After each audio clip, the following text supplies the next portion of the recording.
Hey, what's up guys, and welcome back to another Genshin Impact video. And as you can tell by the title, I'm here to talk about this whole quitting Genshin Impact thing. And I will say that I did make inspiration, or take inspiration for this video from MTash's recent video about quitting. And I wanted to kind of go a bit more in depth about why people are quitting, and draw comparisons from other gacha games that have been popular over time, or are still popular. Maybe that I haven't personally played, but some that I can stem or gather some experience from, and put this all into perspective of why people are quitting, and why people are even considering it now with the anniversary and Inazuma still being a thing and releasing, and just all that good stuff. But firstly, I will say that I am still going to be going hard on the Genshin Impact content, not as hard as I once was. I'll still be trying to output as many guide videos on events for those who need guide videos on events, but obviously that will be segmented into whenever the events go live. Because as you currently know, we have, or it's ending right now, but we had the Spectral Secrets event, and that wasn't really a guidable event. That was not really content. So I couldn't really do much with that. I did explain how it works, but that's all I could do. And obviously, as a player, I'm in no way, shape, or form like many of the whales, or even many of the other free-to-play players with extremely god-tier artifacts. I don't actually have much. Obviously, I do have good artifacts, some, you know, they're decent at most, so I've still got a lot of grinding personally to do. Well, I've got a handful of characters, and none of my 5 stars are at Constellation 6 or 1 even. None of my 5 stars have any constellations, so I'm pretty mediocre at the game at best, if I'm to be quite humble about it. And so, personally, I'll still be playing it, and I still find it an enjoyable game. But I do see where the people talking about quitting, and everyone who is quitting, I see where they're coming from. Because Genshin Impact doesn't have what most games that seek longevity, Genshin Impact doesn't have what they have. And longevity stems from competition. And there's no form of competition in Genshin Impact. Now you could argue, you 100% could argue, that a bit of competition stems from who can clear Spiral Abyss the fastest. Or who can be the hardest hitter, who can get the biggest amount of damage. And you can argue that, but in the end, there's no leaderboard. There's no actual area that tracks your time or your damage. There's no actual leaderboard to give people the actual sense of competition. The competition stems from players having to do everything themselves. It's very much so like the World of Warcraft Raider.io system, if any of you are familiar with it, where it's a fan-made system that was then implemented later to be a high-functioning system to gauge players' skill, because the base game by itself doesn't like put a leaderboard together. People created their own leaderboard, and if that did happen for Genshin, I wouldn't doubt that a bit more competition would stem from it, and people would be a bit more excited to play it. But still, there's no actual active leaderboard, so that is one thing that people want. And that is one factor into longevity for a game. Another big thing to go on to why people are quitting, and I believe this is a bit more to, not on the game side, but on the player side, is people had their expectations, pardon me, a bit too high for what the game actually is. And that is something I will, give a bit of a shout out, or whatever you want to call it, to MiHoYo. They disguised their game very, very well. MiHoYo has made Genshin Impact, which is a gacha game. And the minute you make a gacha game, it's a gacha game from start to finish. No matter what you do to it, it's gacha. I'm yet to see a game that isn't gacha go above and beyond. Genshin Impact has been the closest, at least. Genshin Impact has been the closest that for a gacha game to go to a new level. And it has reached a new level, but it hasn't reached that permanence level. In my opinion, it hasn't yet. And what do I mean by this? Well, it's falling off. Genshin Impact's launch has been the most successful thing I've seen in a long, long time, by far. One of the most successful things I've seen in a long time is Genshin Impact's launch. But the blue line is Genshin Impact. And if we just set our time period to about, let's say, the past 12 months, well, we won't focus on the other games quite yet. I'll bring that up in a second here. But if we focus on here, 100 million, I'm assuming the 100 is a million, but just the blue line slowly decreasing over time, and it's kept its steadiness above the 25, let's just say million, above the 25 million, and then here you have the launch of Inazuma, which is quite good, but again, it's slowly dropping down from the 50 mil down to the 25 mil. I carry memories of my And this is a good steady pace, but it's just gonna end up being the more popular gacha game. That's really what it's gonna end up being. It's not gonna be a revolutionary game that sustains or increases as certain things happen, because people will lose faith, people will lose trust. Okay, so that was a phone call. Sorry about that, guys. But back onto the point, people are going to lose trust in the game when it fails to deliver on certain things. And that's why there's been a slow decline, especially, this has obviously been the biggest decline in the whole kind of game's history, is from the launch down to about November, which is, that's quite a pretty fast drop right there, about a 1 month difference for it to drop from 100 mil, but obviously that was the launch and how they had 100 million pre-registrations for the game. But, you know, it's kept a steady pace, but as you can see, it just keeps very close to that 25 million, or 25, instead of the 50. And obviously, here, the even more disappointing thing is that with the release of a brand new zone, it couldn't even spike past 50. And that's something that people are just going to lose faith in, and that the game can't deliver, and reoccurring players will stop coming back. Jumping back into the game though, it's not your authentic kind of gacha game. This is where MiHoYo, back onto that, where MiHoYo tried to trick you, I don't know, I'm not going to put words in their mouth and they try to actually trick you, but what they've done is, they've created a gacha game, but a different style, because when you take a usual look at a gacha game, you've got things like Raid Shadow Legends, you've got a Honkai Impact, you've got some Immortal Summoners, Summoner's War, you've got these other gacha games, which are essentially lobby-based, where you're in your own hub/area, you click on different things, like you click on the arena and it takes you to the arena, it's just a menu-based gacha game, and that's what a gacha game is. When you think of a gacha game, you think of things like Raid Shadow Legends and Summoner's War, where you're in a lobby, you're in your own hub, and you click on different areas to take you to another menu where you can then do a kind of event, or whatever you clicked on, you can go do that task. Whilst Genshin Impact elevated that to an open world RPG. But what they didn't do, and how they didn't sustain their players, is they don't have any RPG elements to the game. Obviously, it has that role-playing aspect, in my opinion, has a very good story, and I'm going to be playing the game, for the most part, for the story. I love a good anime story, I love badass characters, I love it all. But it doesn't have the DPS healer tank system, which is very prominent in most RPGs. It doesn't have that team composition and team cohesiveness. The game is pretty much DPS, DPS, DPS. If you don't have a DPS that can do DPS, DPS, the DPS doesn't DPS.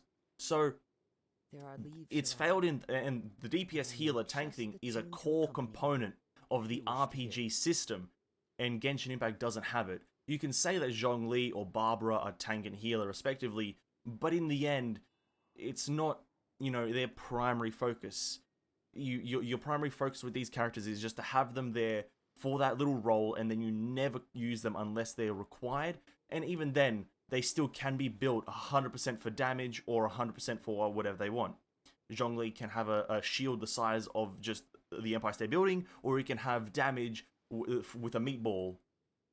Like, so that they failed in that, the whole DPS healer tank system. If they implemented that, the game would have a bit more cohesiveness and a bit more customizability, in my honest opinion, because compositions would actually matter. Because at this point, I can slap 3 healers on my team with Kazuha and still do amazing.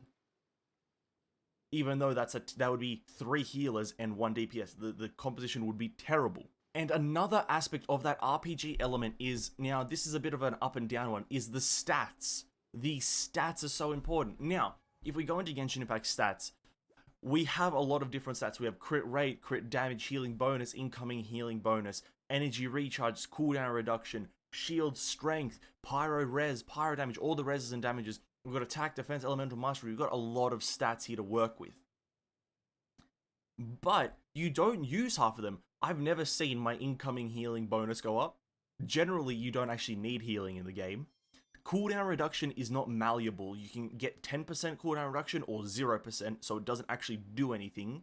And shield strength, again, I don't know what buffs that, like, other than, I think, one artifact set. So, in a sense, your only stats are crit rate, crit damage, and attack. That's not an RPG level of customization. Because, again, because I used to play World of Warcraft quite heavily, I'll use World of Warcraft as an example. In World of Warcraft, you have stats like, you have, I think, 4 or 5 stats. Critical Strike, which is your crit chance, I believe. Then you have Mastery, which is a class or spec-specific buff to your spec or class. You have Versatility, which is a straight attack or defense boost, or attack and defense reduction, or damage reduction boost. And then you have Haste, which is a speed, attack speed, a general speedening, uppening kind of stat. Whilst there's only 4, and is there, I don't even know if there's another one. I think there's just those 4. Even if there's just those 4, the customizability is so much greater because there's diminishing returns. There's diminishing returns, and you have a reason to go for one over another at certain points in your stat building facilities. So in this game, in Genshin Impact, or rather, I'll call it Genshin Impact, people have started calling crit rate and crit damage. They put into a ratio now, so that you have a 1:3 ratio. So if you're at 50% crit rate, you should go to 150% crit damage. And that's cool. They've started using a ratio, but it's just those 2 stats. You don't need any other stat because, and here's why you don't need any other stat. You'll definitely get enough attack, through just having a level 90 character, a level 90 weapon, and a feather at max level. You'll get enough attack to deal enough damage. So attack is just removed from the general kind of look and scope of things. And then after that, your only 3 stats that you kind of have to work with is Elemental Mastery, crit rate, and crit damage. Well, Elemental Mastery is instantly disregarded when you're a Geo character or generally an Anemo character. Not 100% of the time, but generally an Anemo character. If you're Electro, Elemental Mastery is also disregarded. And also, I would say, for some Cryo characters, but that's just, I think some Cryo characters don't quite work well with it. And so that leaves a majority of the game, it boils it down to you just need these 2 stats. That's not really an RPG kind of thing. You're not just trying to get as much as you can of these 2 stats.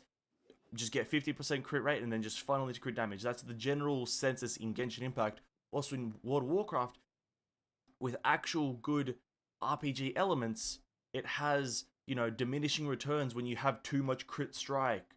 And then, it has diminishing returns when you have far too much mastery. And then there's a haste cap for certain classes. There's a versatility you can't actually overcap. That's the only one that you can't cap. But that makes sense because it's just a raw damage boost. And so that's another thing that MiHoYo has baited us into. It's an open world RPG, but it doesn't have a certain amount of the RPG elements that an RPG needs. Is these stats. The stats need to be optimized and everything needs to be buffable and debuffable and, because you can't actually get cooldown reduction food. That's another thing. You can't get energy recharge food, or at least I don't think there is. Shield strength food. Elemental Mastery food. Why isn't that being tweaked and buffed with? That would add a lot more customizability to the character.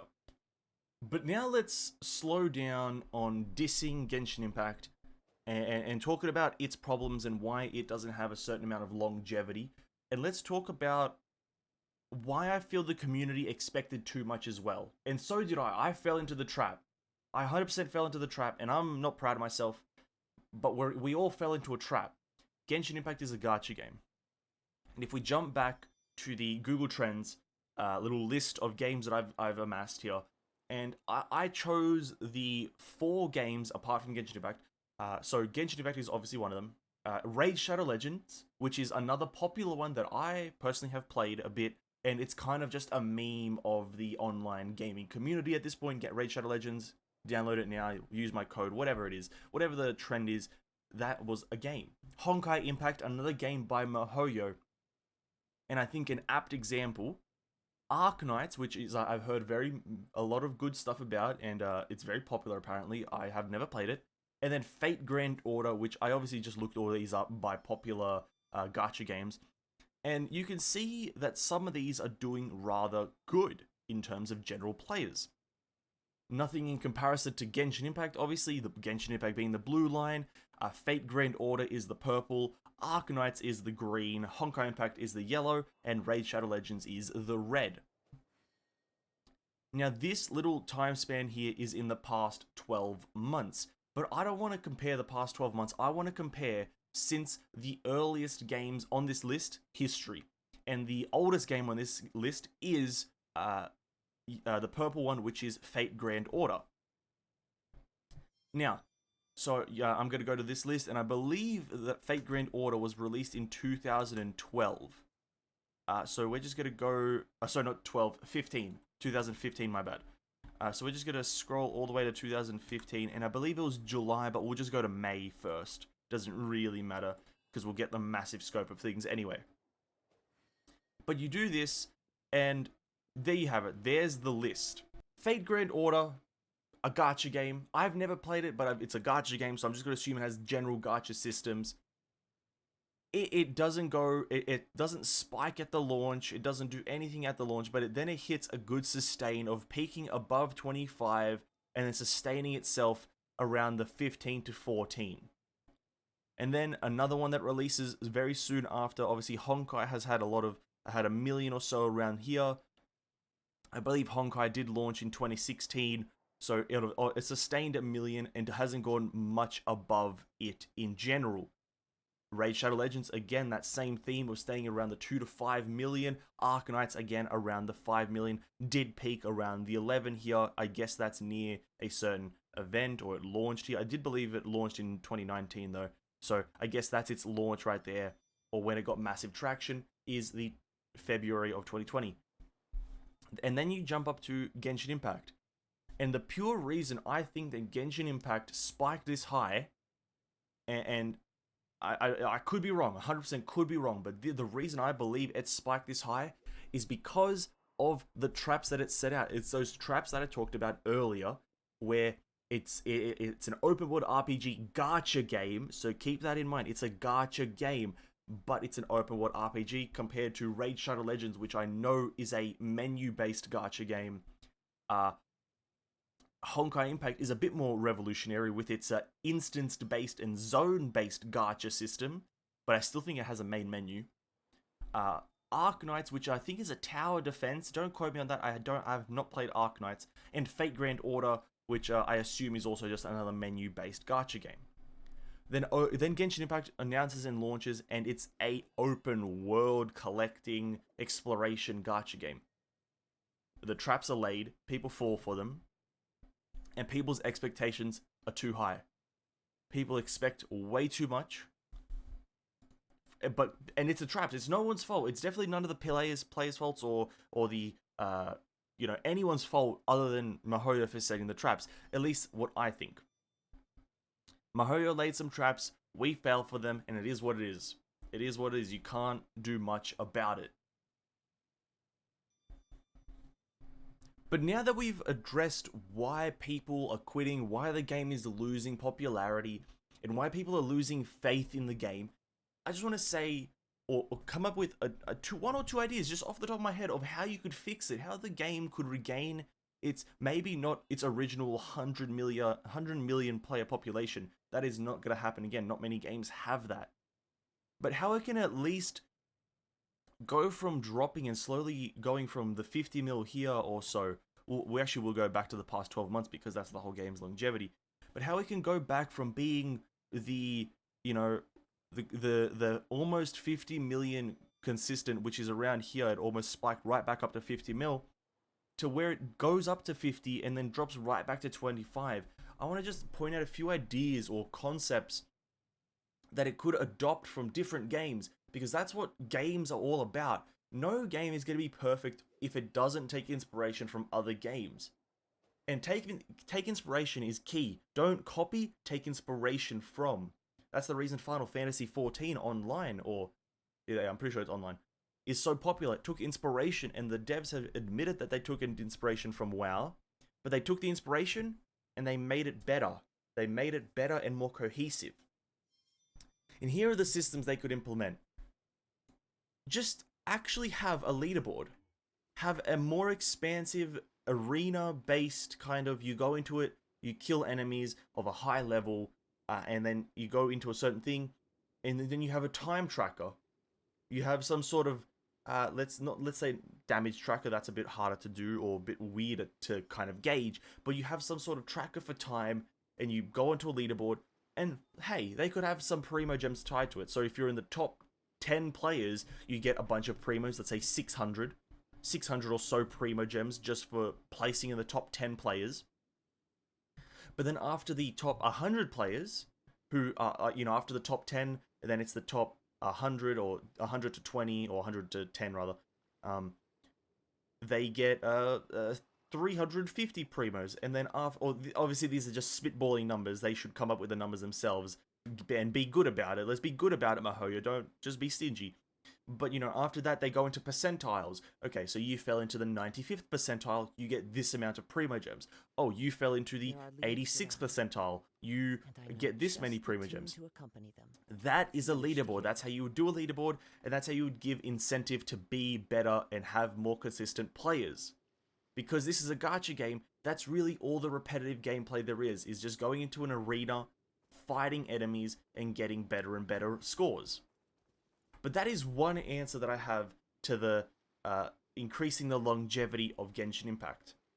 Another solution that I have is add repeatable content that you still gain rewards from without spending resin. Now that totally sounds like it defeats the purpose of a gacha game and of the resin-based system. But when your game revolves around RNG, in terms of getting the artifact, getting the right main stat, and getting the right substats, your game, people are going to get sick and tired of farming the same place, and RNG is a factor. People can get so unlucky that they don't get a single thing. So, give people the opportunity to farm infinitely, but at a lower success rate. But you still keep the gacha system. So let's say you can use the highest level of a domain can only be done with resin. Here's just an example. The highest level of a domain. So if we let's just jump over to a domain really quickly.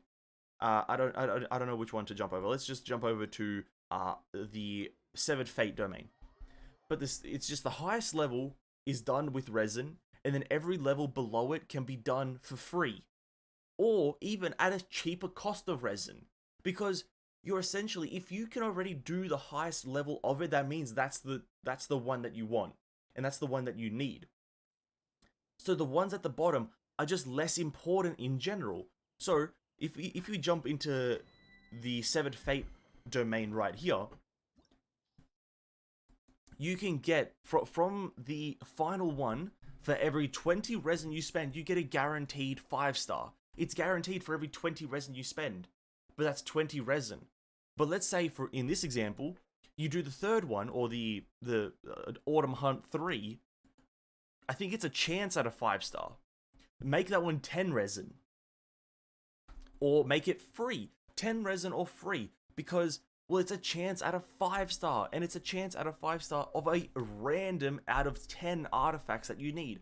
If you're trying to get the flower for the Severed Fate, you've got a 1 in 5, chance of actually getting the actual artifact piece that you need, but then you've also got like a 1 in 5 chance of actually getting an artifact that's rarity of a 5-star rarity. Like, it's RNG on RNG, but it's indefinite RNG, and that's probably another example of a way to increase the longevity of Genshin Impact. Give us something infinitely to do, something infinite. Give us something infinite. We've got nothing to do. Now, another thing that I've heard many people say, and it's been the talk for a while, I think since the Meteor event in like Genshin 1.1, but the speak of raids and dungeons being added to the game, and whilst that is an amazing idea, I can't fully kind of wrap my head around it in terms of this game. I haven't heard any examples of how it would work, because we essentially do have raids, which are the boss fights, which are the weekly boss fights. That is essentially a raid, just, you know, one boss per raid. But if we're talking about implementing something like Destiny raids or World of Warcraft raids or even Final Fantasy raids, that's just not going to kind of work. I'm just commenting on this whole concept. It's just not going to work fundamentally. It's just a different type of system. The dungeons also kind of wouldn't work as a different type of system, but what they could do is This scenery is wonderful. just put Surely enough put to all the convince weekly anyone bosses to into become a one wanderer. thing, and then you just do them all in one. I don't know. It's kind of a weird thing talking about raids and dungeons in a single player game, because Genshin Impact, it's a single player game. It's a single player game. It's not, it's like you don't play this game co-op. It's not something that happens. You just don't. Like, in a broad sense, you just don't. So, yeah. Dungeons and raids in a single player game doesn't make sense to me. Another thing they could do, PvP. Now, this sounds horrendous. Obviously, you know, with the game having such a large audience, but their servers being so compact in the Asian area, PvP is going to be a hard thing, because people are, you know, some people are playing at 20 ping, some people are playing at 300. I play Genshin Impact at 200 plus ping daily, and it hurts my soul that we don't have Australian servers. It hurts the very core of my being. But PvP would still be something that increases the longevity, because you can just queue up for a match, you get into a 1v1, and each of you just pick one character. Each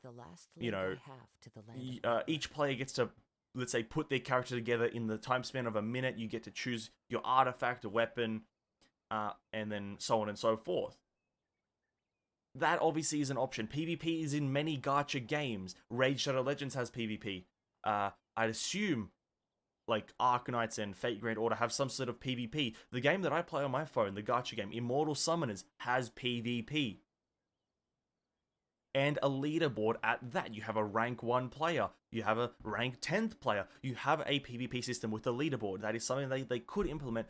Obviously, because now that they've made an open world gacha game, though, with skill-based matchmaking, or it would have to obviously be skill-based matchmaking, because it's a skill-based game. So, obviously, it would be a lot harder, but that's still another longevity option.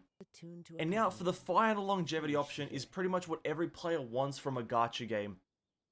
And it's to actually be rewarded. Anything, ever. You know? And that sounded like I was being a bit arrogant, but in a sense, getting a handful of Primo Gems every 2 weeks or 1 week is just kind of a mediocre award. And no one's excited about it. No, there's nothing to really get primos from if you're an end game player. Like again, I have, what's my exploration rate here? 86, 93, 100, 100, 100. I've got nothing to do, so all I do is log in to the game, farm a few resources if I'm feeling up for it. I do a domain or two if I'm feeling up for it, and then I leave. I go play like Minecraft or something.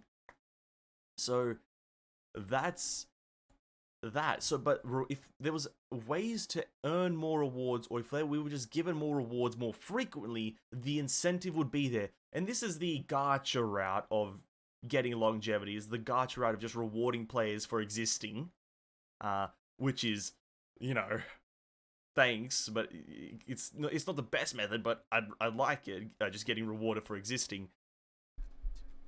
But it is a solution that they still could do. just reward players because they played the game. Oh, thanks, you played this game for 20 hours today, or this, sorry, not today. You've played this game for 40 hours this week. Here's a reward. Or, you know, have a login timer. So if you now that's the cheap way, or that's the stingy way, or whatever. Have a login timer. So if you stay after every reset, you know, if you stay online for more than 2 hours, you get 200 primos or something like that. You know, so people would play the game, and that this is obviously all going down the gacha route, but still the game needs to sustain its longevity, or sorry, sustain its players and keep its longevity going, or whatever the terminology is. I'm not best at English. I didn't pass English, but it needs its players. It needs to stay popular because I love this game. It has such a good story, good characters, good world design. But it's just that as a game, it's failing. But as a anime, it's great. But as a game, it is failing. But I don't know, guys. That's been my opinion on why people are quitting Genshin Impact right now. If you enjoyed the video, hit that like button. And if you want to see more of me, subscribe down below. And also ding that bell icon to stay notified when I upload. Have an amazing day, everyone. And I'll see you in the next one. Peace out.